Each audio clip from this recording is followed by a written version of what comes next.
નમસ્કાર, ડેલી અપડેટમાં આપનું સ્વાગત છે। આણંદ જિલ્લા પુસ્તકાલય મંડળની 19મી એન્યુઅલ કોન્ફરન્સ યોજાઈ। ગુજરાત રાજ્ય સરકાર, ગાંધીનગર યુવા સાંસ્કૃતિક રમત ગમત વિભાગ અને રાજા રામમોહન રાય લાઇબ્રેરી ફાઉન્ડેશન તે કલકત્તા તેમજ ગ્રંથાલય વિભાગ ગાંધીનગરના સહયોગથી આણંદ જિલ્લા પુસ્તકાલય મંડળનું 19મું અધિવેશન આણંદ નહેરુ બાગ કોમ્યુનિટી હોલ ખાતે યોજાયું। આ પ્રસંગે માનનીય પંકજભાઈ ગોસ્વામી, ગ્રંથપાલ નિયામક ગીતાબેન આણંદ, માનનીય ઠાકોરભાઈ પટેલ, વડોદરા જશવંતભાઈ પટેલ, આણંદ જિલ્લા પુસ્તકાલય પ્રમુખ વૈશાલીબેન ભાવસાર ઉપસ્થિત રહ્યા હતા।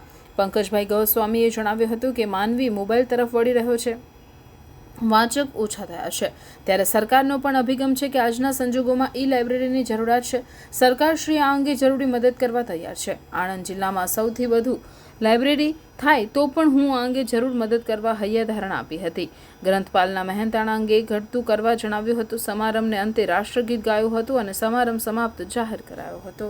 આ કાર્યક્રમમાં ડાયસ પર બિરાજમાન એવા માનનીય પંકજભાઈ, માનનીય ઠાકોરભાઈ, માનનીય જયંતિભાઈ તેમજ માનનીય વૈશાલીબેન, માનનીય કૃષ્ણાબેન, મંચાસ સંચાલન કરનાર બેન નેહાબેન તથા વિવિધ સ્થાનોમાંથી ઉપસ્થિત ગ્રંથાલય ગ્રંથપાલકશ્રીઓ,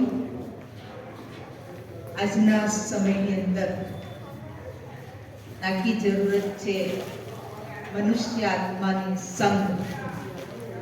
સંગ અનેક પ્રકારના હોય છે, પણ સૌથી સારામાં સારો સંગ હોય એ પુસ્તક છે। કદાચ વ્યક્તિ તો આપણને આગુ પાછું કરી નાખીએ, પણ પુસ્તકનો સંગ તો કદાચ આપણા માઇન્ડથી આગુ પાછું થાય